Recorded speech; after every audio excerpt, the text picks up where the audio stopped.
This religion says Spirit of God's only on you if you say the prayer. And then we have the Bible that says Spirit of God on all flesh. Mm-hmm. Whoa! My religion doesn't say that. My religion says that I'm only worthy enough of the Spirit of God, safety, security. You've not done the things that come into our community. No way can you have the Spirit of God. Well, here, bucko, look at the Bible. It says it's on all flesh. Not your religious church people attending your preaching flesh. All flesh. And I see it. I see it in the musicians. I see it in businesses. You know, I saw the black guy donated or paid off everybody's tuition when he was doing this, speech last year at a graduation of a college. And I don't know how many people were there, but basically he's like, my gift to you is I'm going to pay off all your tuition. What? Is that not the Spirit of God on him and on all flesh connecting together? Let's do life together. Mm-hmm. Not submit to me so that we can, provide safety and security. I don't want to have to provide safety and security for everybody. That's utterly ridiculous and mind-blowing, and I don't even see how man can physically try to accomplish that. I can see why they want to try to accomplish it, and I can see why they're so forceful and mean about trying to accomplish it and humiliate other people so that they can get that across. But I don't want to do that. I actually see life and freedom in people being creative and doing their own things collectively together. Mm-hmm. My business is way better now that I don't micromanage. Well, what if we didn't micromanage the church? Yeah. What would that look like? Would it look like more Lawrences being like, man, I got so much money, I'm helping out, I'm doing this, I'm giving $100 tithes, or tips. Sorry, I got the wrong word, tithes and tips. The pastor's like, wait, what tithe? $100 tithe? Nope, it was a $100 tip. I was watching this thing the other night on TikTok, and the girl was like, she was a waitress, and she says, I've got to give X amount to the bartender. I've got to get X amount to the busboy. I've got to get X amount to the hostess. And she's like, basically, the tips that you're giving me are greatly reduced down to provide for everybody. And, it's like we're challenged. We're like, serve me. Make my food hot. Bring my drinks. Bring me this. I'm going to have my kids drop everything off of the table and leave it as dirty as humanly possible. And it's your problem. You need to fix it. And whatever I give you, you should be damn happy I give it to you. Why do people don't want to go out on Sunday? Waitresses don't want to serve on Sunday because they have the filthiest mouth people demanding the most from them, giving them the least amount of tips. Mm-hmm. Oh, those are all the Christians leaving church on Sunday lunch. Because their self-righteousness says that they are more valuable than that waitress. I think we've missed the point of life. When I've got to be better and you've got to be less, is that really what I want? But I think we accept it because we're like, as long as I teach my kids this system, then they'll be that better group of people. But what if they're waitresses? Mm-hmm. What if they get pregnant and they live in their car or do things for money that... Right. What if? What if God's a little bit more judgy when he sees that you kicked your daughter out of the house based on his name's sake and you're trying to make it into heaven? I don't know. Just some thoughts I've had. Yeah. And it's tough stuff to actually look at, it really is. Was that why we're not looking at it? Is that why we're not challenging? Because we don't want to. Mm-hmm. We don't want to have to see it for what it really is. It's horrible. And, you keep talking about safety and security, and I just keep hearing in my spirit over and over, the opposite of safety and security is freedom and liberty.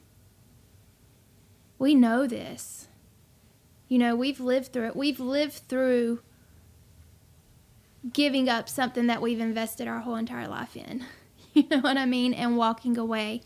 and the pain and the hurt and the trauma that comes with that. We've lived through that. We've had to deal with that over the last couple of years.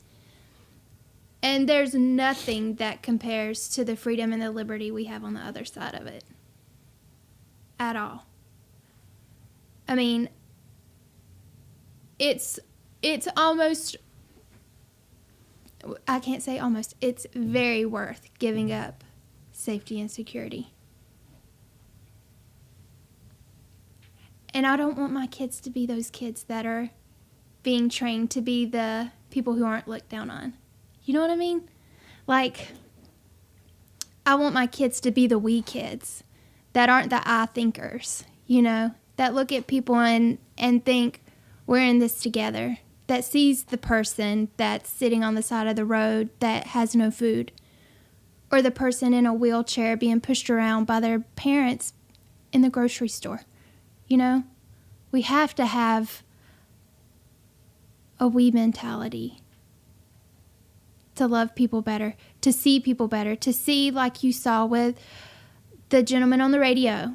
You know, now you see things differently because you heard, no, we've been for you and you've done nothing for us. You know? And now you're like, oh, this has to change. We're missing people. We're missing so many different groups of humanity in our safety and security.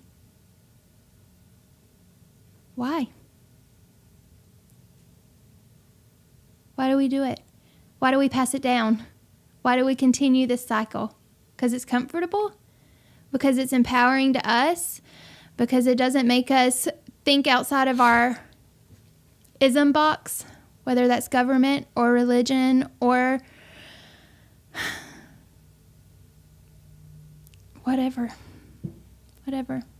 Well, I look at it like, how many times have we demeaned people for leaving church and going to another church and then humiliate them saying, well, you're just going to another church, you're going to have another problem, you know? And it's like, why? Because they're constantly looking for the right security, safety, and they're not finding it. And I think that should prove the point that that system is not the right system.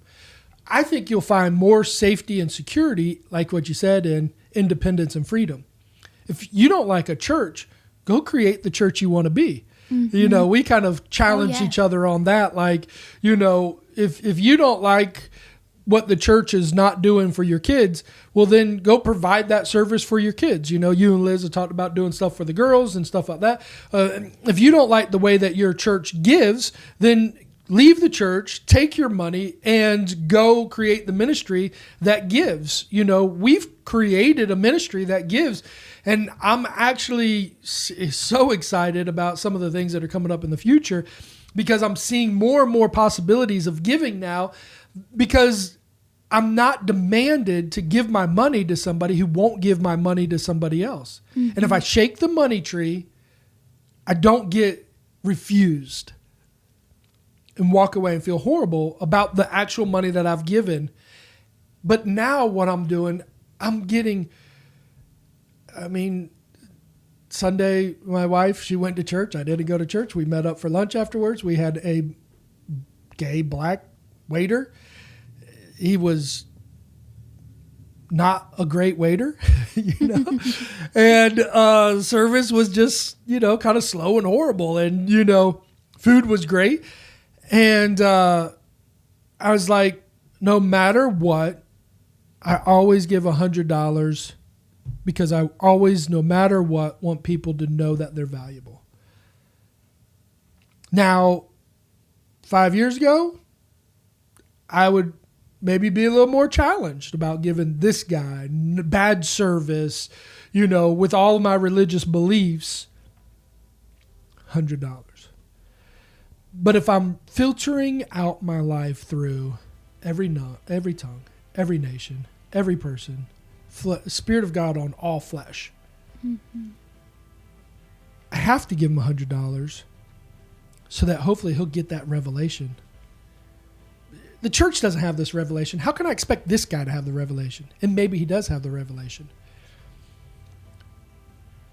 But that to me is the new birth is the revelation of all flesh, every tongue, everyone together.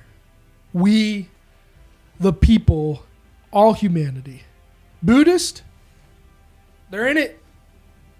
Mm-hmm. Muslim, they're in it. Every nation, every belief. I know it's crazy because I'm 100%. I love and believe and I'm thankful and Jesus, Jesus, Jesus. Like, that's my man.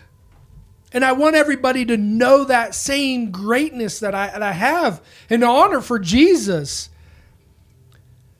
But I'm never going to be able to convey that by thinking the Muslim or Buddhist or any of those are the enemy.